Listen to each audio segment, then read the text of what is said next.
Ayah Bunda, di awal ini saya ingin menjelaskan kenapa sih alasannya kita sebagai orang tua harus wajib menemukan minat dan bakat anak kita secepat mungkin, sedini mungkin. Memang kenapa? Jangan sampai seperti halnya saya. Saya pun ke anak-anak jangan sampai seperti ayahnya, baru menemukan minat bakat yang sesungguhnya, tidak ikut-ikutan orang lain di umur 30-an. Nah, baik, kita akan bahas satu persatu. Yang pertama, Ayah Bunda harus tahu bahwa situasi dan kondisi saat ini berbeda dengan situasi kondisi kita di zaman kita. Pendidikan saat ini sangat-sangat berbeda, apalagi setelah pandemi ini. Potret pendidikan udah jauh berbeda, ya, bumi dan langit. Makanya kita harus pakai cara-cara, terobosan, inovasi-inovasi yang out of the box, yang di luar kebiasaan. Nah, memangnya kenapa? Ya kita tahu sendiri, Ayah Bunda pun merasakan di rumahnya masing-masing bahwa semangat belajar anak itu sedikit-sedikit saat ini menurun. Betul ya? Sangat tajam penurunannya. Apalagi semenjak pandemi, anak-anak belajar di rumah, tidak ketemu teman-temannya, kelihatannya ya gairah belajarnya nggak ada, gairah sekolahnya nggak ada. Nah, lalu setelah anak-anak ini misalnya sekolah, kuliah, ternyata itu tidak menjamin mereka bisa berkembang dan survive di zamannya.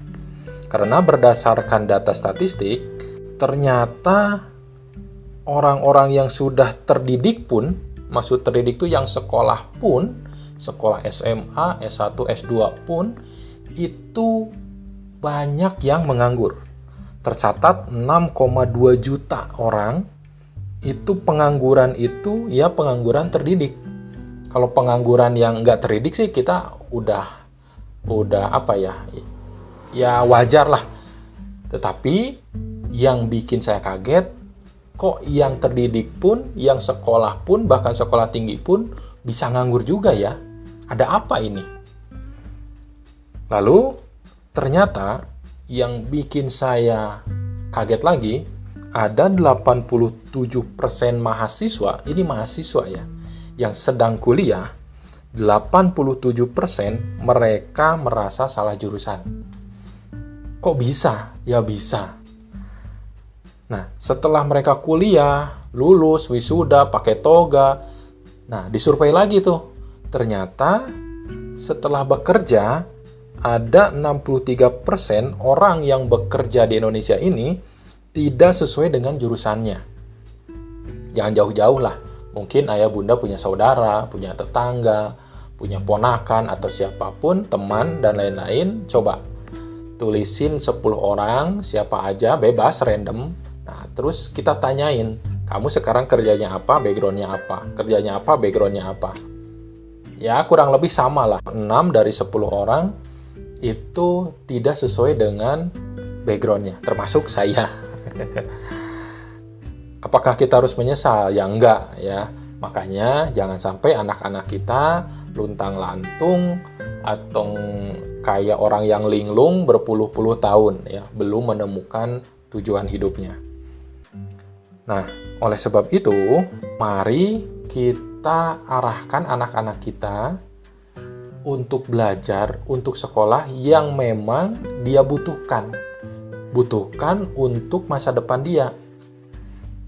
Nah, ternyata mungkin kalau dulu kita berpendapat bahwa anak kita harus sekolah tinggi, harus pinter, nilainya bagus ya, kuliah S1, S2, S3, mereka akan sukses.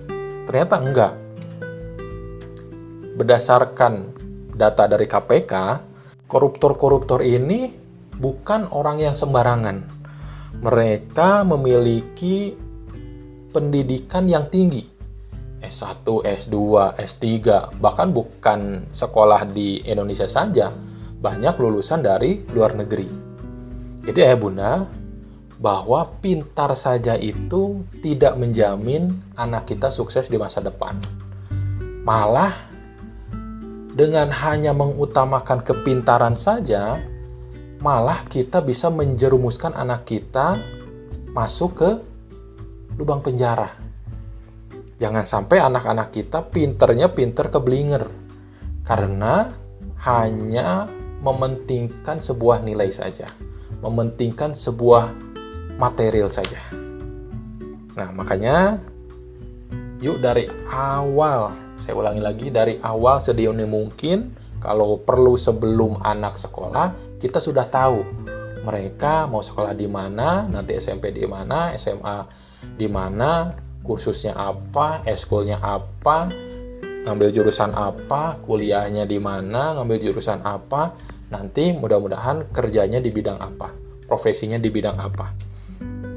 Sehingga dari awal mereka sudah ada track yang jelas. Oke, mari kita lanjutkan dengan menjelaskan sebetulnya skill apa sih yang harus mereka butuhkan agar bisa diterima di masa depan.